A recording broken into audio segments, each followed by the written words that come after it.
حضرت نوح علیہ السلام حضرت آدم علیہ السلام کے پیدائش کے 126 سال بعد اس دنیا میں آئے۔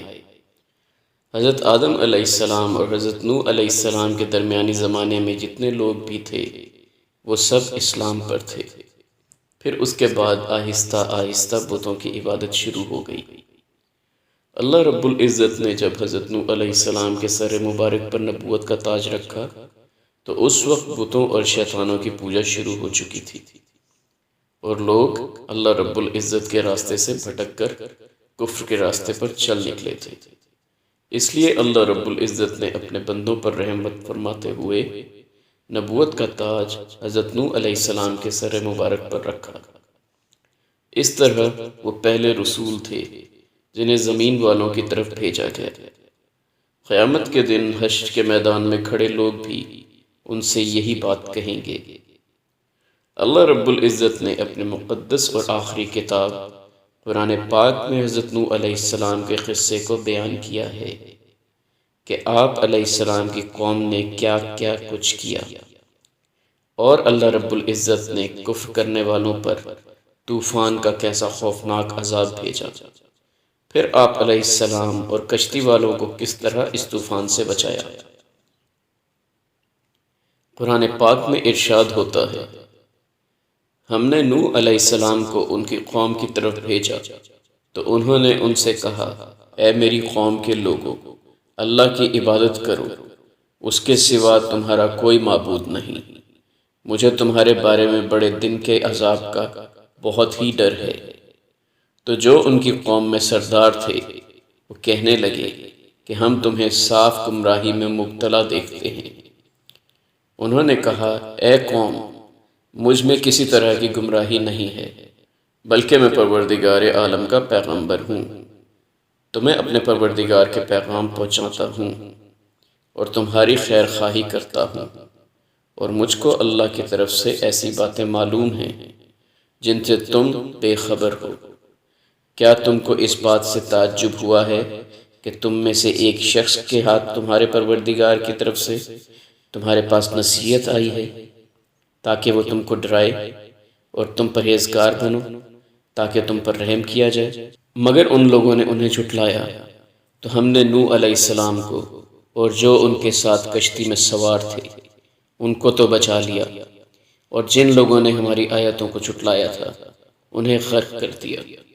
کوئی شک نہیں کہ وہ اندھے لوگ تھے۔ حضرت نوح علیہ السلام کی قوم بڑی لمبی مدت تک بت پرستی کرتی رہی تھی۔ وہ بدبخت لوگ بتوں کو خدا سمجھتے تھے۔ وہ انہیں اپنی مشکلوں کو حل کرنے والا اور مرادیں پوری کرنے والا جانتے تھے۔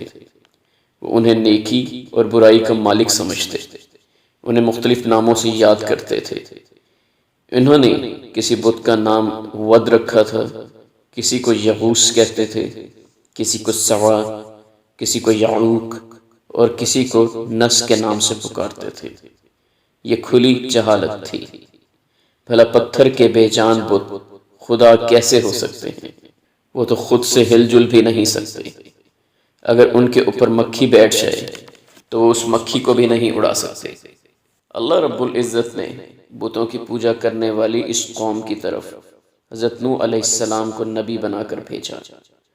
حضرت نوح علیہ السلام بڑی صاف باتیں کرنے والے اور میٹھی زبان کے مالک تھے۔ اس کے ساتھ ساتھ اللہ رب العزت نے انہیں عقل، نرمی، صبر اور برداشت کی صفتیں بھی دے رکھی تھیں۔ وہ مشکلات میں بھی بڑے صبر کرنے والے تھے۔ انہیں اپنی بات منوانے کا طریقہ آتا تھا۔ وہ انتہائی سمجھدار تھے۔ حضرت نوح علیہ السلام نے بتوں کی عبادت کرنے والے ان لوگوں کو اللہ رب العزت کا پیغام پہنچایا۔ انہیں اللہ رب العزت کی عبادت کرنے کے لیے کہا، مگر انہوں نے حضرت نوح علیہ السلام کی کوئی بات نہ مانی۔ وہ بتوں کی عبادت میں مصروف رہے۔ حضرت نوح علیہ السلام نے اللہ رب العزت کے عذاب سے ڈرایا، لیکن انہوں نے اس پر کوئی توجہ نہ دی۔ انہیں نیکی کا راستہ دکھایا، لیکن انہوں نے کانوں میں انگلیاں ڈال لیں۔ وہ غرور اور بڑائی دکھانے لگے، مگر حضرت نوح علیہ السلام نے ہمت نہ ہاری۔ وہ انہیں مسلسل سمجھاتے رہے، ان سے جھگڑتے رہے، ان کی ہر بات پر صبر کرتے رہے، ان کی ہر تکلیف دینے والی بات کو برداشت کرتے اور بڑے ہی میٹھے لہجے میں انہیں سمجھاتے رہے۔ حضرت نوح علیہ السلام کو امید تھی کہ وہ ضرور ایمان لائیں گے۔ وہ انداز بدل بدل کر انہیں سمجھاتے رہے، ہر طرح سے انہیں سیدھے راستے پر لانے کی کوشش کرتے رہے۔ صبح و شام ان کی ہدایت کے لیے دعا کرتے، انہیں بتاتے اتنی بڑی دنیا اور اس کی خوبصورتی کو دیکھو، یہ سیاہ رات اور آسمان پر بے شمار چمکتے دمکتے ستارے، آسمان کی بلندیوں پر تیرتا ہوا چاند اور چمکتا ہوا سورج، یہ زمین اور اس کے اوپر پھیلی روشنی، پتھریلی زمینوں سے اگتی بے شمار فصلیں اور پھل، یہ سب اس ہستی کا، اسی وجود کا پتہ دے رہی ہیں، وہ جو اکیلا ہے، وہی جو اکیلا ہی عبادت کرائے جانے کے لائق ہے۔ لوگ آپ کی باتیں سن کر حیران رہ جاتے۔ آپ علیہ السلام کی باتیں سن کر چند لوگ ایمان لے آئے، انہوں نے اللہ رب العزت کے ایک ہونے کا اقرار کیا اور آپ علیہ السلام کی رسالت کی تصدیق کی، مگر جن کے دلوں پر تالے لگ چکے تھے وہ ایمان نہ لائے۔ یہ بدبخت قوم کے شریف لوگ تھے، ان کی قوم میں بڑی عزت تھی، وہ سب مل کر آپ علیہ السلام کی مخالفت کرنے لگے اور آپ علیہ السلام کا مذاق اڑانے لگے۔ وہ کہنے لگے تم بھی ہماری ہی طرح کے ایک انسان ہو، ہمارے خاندان کے ایک فرد ہو، اگر خدا کو کوئی پیغمبر بھیجنا تھا تو وہ کسی فرشتے کو بھیج دیتا، ہم اس فرشتے کی بات مان لیتے، پھر یہ کمینے اور ذلیل لوگ تجھ پر ایمان لے آئے ہیں، وہ تو احمق اور بیوقوف انسان ہیں، ان کے پیشے دیکھو، ان میں کوئی بھی عزت والا نہیں ہے، انہوں نے بغیر سوچے تمہاری بات مان لی ہے، تم اپنی بات میں ذرا بھی سچے نہیں ہو، تمہارے دین میں کوئی بھی اچھائی نہیں ہے، ہم تجھ پر ایمان نہیں لائیں گے۔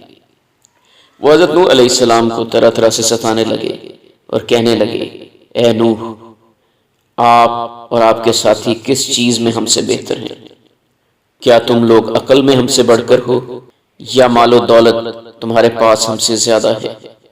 حضرت نوح علیہ السلام نے بڑے نرم لہجے میں جواب دیا، تمہارا کیا خیال ہے کہ اگر میں اپنے رب کے بتائے ہوئے راستے پر ہوتا اور میرا نبوت کا دعویٰ سچا ہوتا تو میرے پاس مال و دولت کے انبار ہوتے؟ اگر تمہارا یہ خیال ہے تو تم نے غلط سوچا ہے، تم اصل بات نہیں جانتے، میں تمہیں الزام نہیں دیتا، میں تو اللہ رب العزت کا پیغمبر ہوں، میں تمہیں ہدایت اور یقین دلانے کی طاقت نہیں رکھتا، صرف تمہیں سیدھا راستہ دکھا سکتا ہوں۔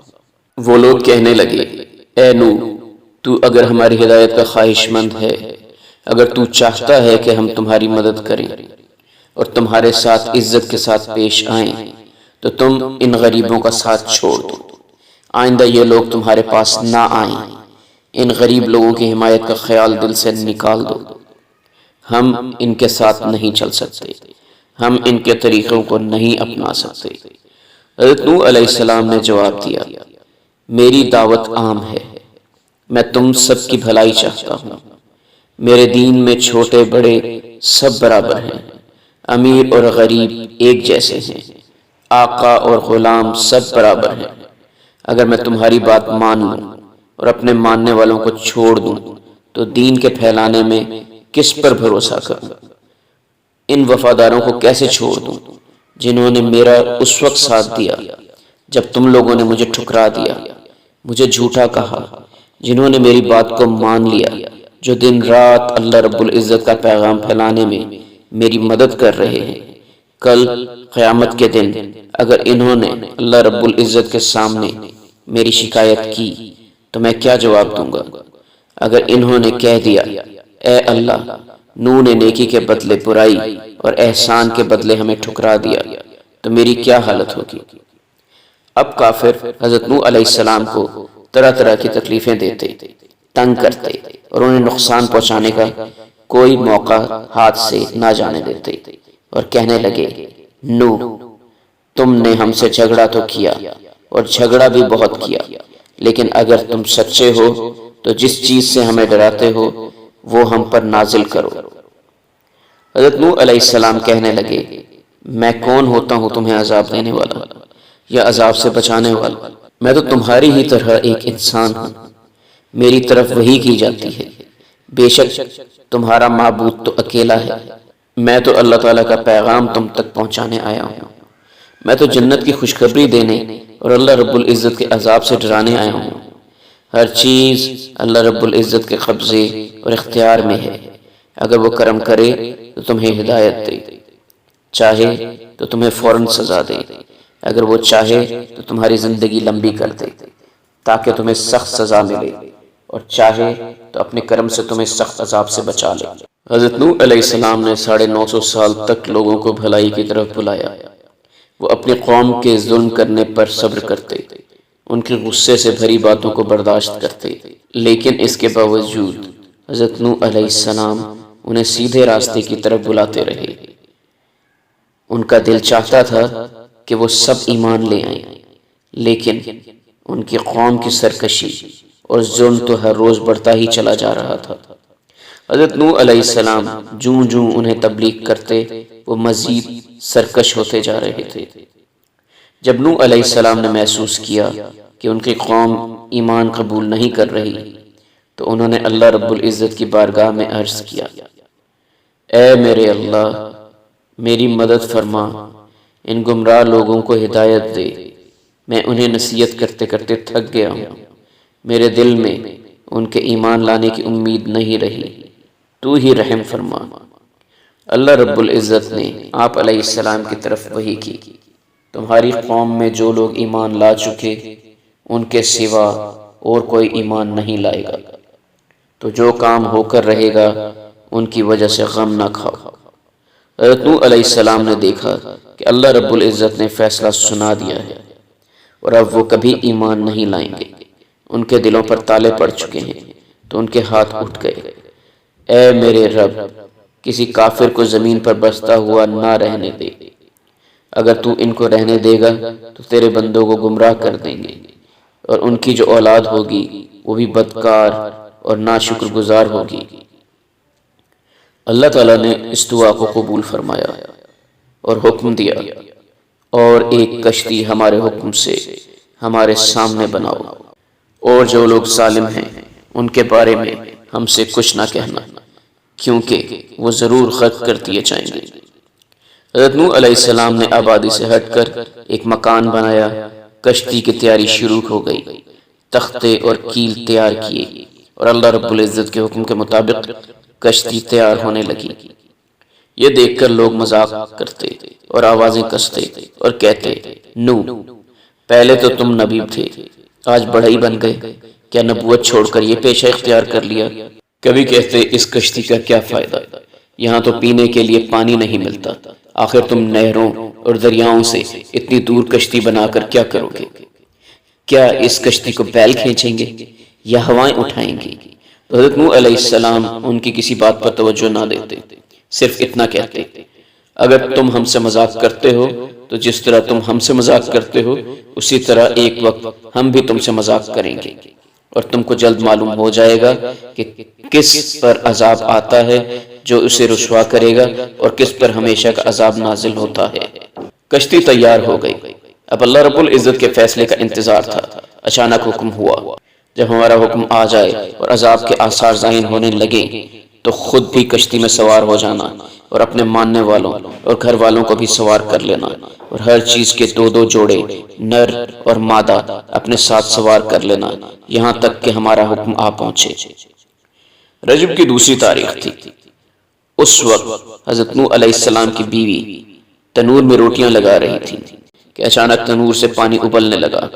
یہ وہی تنور تھا جسے حضرت آدم علیہ السلام نے بنایا تھا۔ وہ بھاگی بھاگی حضرت نوح علیہ السلام کے پاس پہنچی اور ساری بات بتائی۔ طوفان کی پہلی علامت کے ساتھ ہی حضرت نوح علیہ السلام نے ایمان والوں کو جمع کیا اور کشتی میں سوار ہو گئے۔ قرآن پاک میں ارشاد ہوتا ہے، یہاں تک کہ ہمارا حکم آیا اور تنور نے جوش کھایا تو ہم نے نوح سے کہا، ان سب کو کشتی میں بٹھا لو، ہر جاندار میں سے جوڑا جوڑا یعنی 2 جانور، ایک نر اور ایک مادہ لے لو، اور جس شخص کی نسبت حکم ہو چکا ہے کہ ہلاک ہو جائے گا اس کو چھوڑ کر اپنے گھر والوں کو اور جو ایمان لایا ہو اس کشتی میں سوار کر لو۔ اور ان کے ساتھ ایمان بہت ہی کم لوگ لائے تھے۔ آسمان کے دروازے کھل گئے، موسلا دھار بارش ہونا شروع ہو گئی، زمین کے چشمے بھی ابل پڑے اور ایک خوفناک طوفان کی صورت اختیار کر گئے۔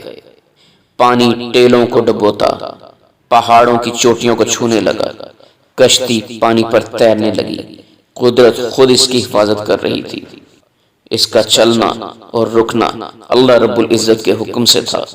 کچھ دیر کے بعد بارش کے ساتھ تیز ہوا چلنے لگی اور پھر ہوا ایک خوفناک طوفان کی شکل اختیار کر گئی۔ سیلاب کی موجیں کافروں کو موت کے گھاٹ اتار رہی تھیں۔ وہ موت سے بچنے کے لیے ہاتھ پاؤں مارتے، لیکن موجیں انہیں دبوچ کر موت کے حوالے کر دیتی۔ حضرت نوح علیہ السلام کشتی پر کھڑے اللہ رب العزت کے عذاب کا یہ منظر اپنی آنکھوں سے دیکھ رہے تھے۔ اچانک ان کی نظر اپنے بیٹے کنعان پر پڑی۔ وہ ایمان نہیں لایا تھا۔ جب علیہ السلام نے اپنے بیٹے کو ڈوبتے دیکھا تو بول اٹھے، اے کنعان، اے میرے بیٹے، تو اللہ کی قدرت اور اس کے فیصلے سے بھاگ کر کہاں جائے گا؟ اگر تمہیں اپنی جان پیاری ہے تو ایمان لے آؤ، تمہاری جان بچ جائے گی۔ قرآن پاک میں ارشاد ہوتا ہے، بیٹا سوار ہو جاؤ ہمارے ساتھ اور نہ ملو کافروں کے ساتھ۔ حضرت نوح علیہ السلام کے بیٹے کنعان نے جواب دیا، میں پناہ لے لوں گا کسی پہاڑ کی چوٹی پر، وہ مجھے بچا لے گا پانی سے۔ حضرت نوح علیہ السلام بیٹے کی سرکشی دیکھ کر پریشان ہو گئے، اسے سمجھانے کی کوشش کی اور کہا، آج اللہ کے عذاب سے کوئی بچانے والا نہیں اور نہ کوئی بچ سکتا ہے سوائے اس کے جس پر اللہ رحم کرے۔ مگر کنعان اپنی ضد پر قائم رہا۔ پانی بڑھتا ہی جا رہا تھا اور کنعان اس پانی میں ڈبکیاں کھا رہا تھا۔ حضرت نوح علیہ السلام نے بیٹے کو سمجھانے کی بڑی کوشش کی اور کہا، میرے بیٹے، آج اللہ رب العزت کے سوا تمہیں کوئی نہیں بچا سکتا۔ کنعان نے کہا، میں فلاں پہاڑ پر چڑھ جاؤں گا، وہ مجھے اس پانی کے عذاب سے بچا لے گا۔ اتنے میں پانی کی ایک تیز لہر آئی، اس نے کنعان کو اپنے اندر چھپا لیا۔ یہ دیکھ کر حضرت نوح علیہ السلام گھبرا گئے۔ انہوں نے اللہ رب العزت سے التجا کی، اے میرے اللہ، یہ میرا بیٹا بھی تو میرے اہل میں سے ہے۔ اللہ تعالیٰ نے وحی کی، اے نوح، یہ تیرے اہل بیت میں سے نہیں اور نہ تیرے خاندان سے اس کا کوئی تعلق رہا۔ اس نے میری قدرتوں کا انکار کیا ہے۔ تیرے اہل بیت تو وہ مومن ہیں جنہوں نے تیری رسالت کی تصدیق کی۔ اتنے میں اس موج نے حضرت نوح علیہ السلام کے بیٹے کو ہمیشہ ہمیشہ کے لیے ان سے دور کر دیا۔ اللہ رب العزت نے وحی کی، میں تجھے نصیحت کرتا ہوں کہ نہ ہو جانا نادانوں سے۔ حضرت نوح علیہ السلام کو فوراً احساس ہوا کہ وہ ایک کافر کے لیے دعا مانگ رہے ہیں۔ فوراً اللہ رب العزت کے حضور جھک گئے اور اپنی خطا پر آنسو بہانے لگے۔ انہوں نے اللہ رب العزت کی ناراضگی سے بچنے کے لیے استغفار کیا اور عرض کی، میرے پروردگار، میں پناہ مانگتا ہوں تجھ سے کہ میں سوال کروں تجھ سے ایسی چیز کا جس کا مجھے علم نہیں، اور اگر تو مجھے نہ بخشے گا اور مجھ پر رحم نہیں کرے گا تو میں تباہ ہو جاؤں گا۔ حضرت نوح علیہ السلام کشتی کے تختے پر کھڑے بیٹے کے ہلاک ہونے کا منظر دیکھ رہے تھے۔ طوفان شدت اختیار کرتا جا رہا تھا۔ کافر موت سے بچنے کے لیے پانی میں ہاتھ پاؤں مار رہے تھے، مگر موت ان کے پیچھے تھی۔ ہر طرف پانی میں کافروں کی لاشیں تیر رہی تھیں۔ اب کافروں کو احساس ہوا کہ وہ غلط تھے۔ حضرت نوح علیہ السلام اللہ رب العزت کے سچے رسول ہیں، مگر اب کچھ نہیں ہو سکتا۔ اب ان کے لیے توبہ کا دروازہ بند ہو چکا تھا۔ اب انہیں موت کا مزہ چکھنا تھا۔ حضرت نوح علیہ السلام کی سرکش قوم ان کی آنکھوں کے سامنے پانی میں ڈوب کر مر رہی تھی۔ وہ بڑا ہی خوفناک منظر تھا۔ آسمان سے مسلسل بارش ہو رہی تھی، زمین کے چشمے بھی پانی اگل رہے تھے، ہر لمحہ پانی کی سطح بلند ہوتی جا رہی تھی۔ بچے کچھ کافروں کی چیخ و پکار طوفان کے شور میں دب کر رہ گئی تھی۔ کافر پانی میں ڈوبتے جا رہے تھے، ان کی تعداد کم ہوتی جا رہی تھی۔ پھر ایک ایک کر کے تمام کافر موت کا شکار ہو گئے۔ اب پانی کے اوپر لاشیں ہی لاشیں تیر رہی تھیں۔ جب عذاب کا مقصد پورا ہو گیا اور سارے کافر موت کے گھاٹ اتر گئے تو بارش تھم گئی، زمین نے سارا پانی نگل لیا اور کشتی جودی کے پہاڑ پر جا کر رک گئی۔ اتنے میں ایک آواز آئی، برباد ہو جائے وہ قوم جو ظالم ہے۔ پھر اللہ رب العزت نے حضرت نوح علیہ السلام کو حکم دیا، اپنے ساتھیوں کو لے کر سلامتی سے کشتی سے اترو۔ اب تم پر برکتوں کی بارش ہوگی۔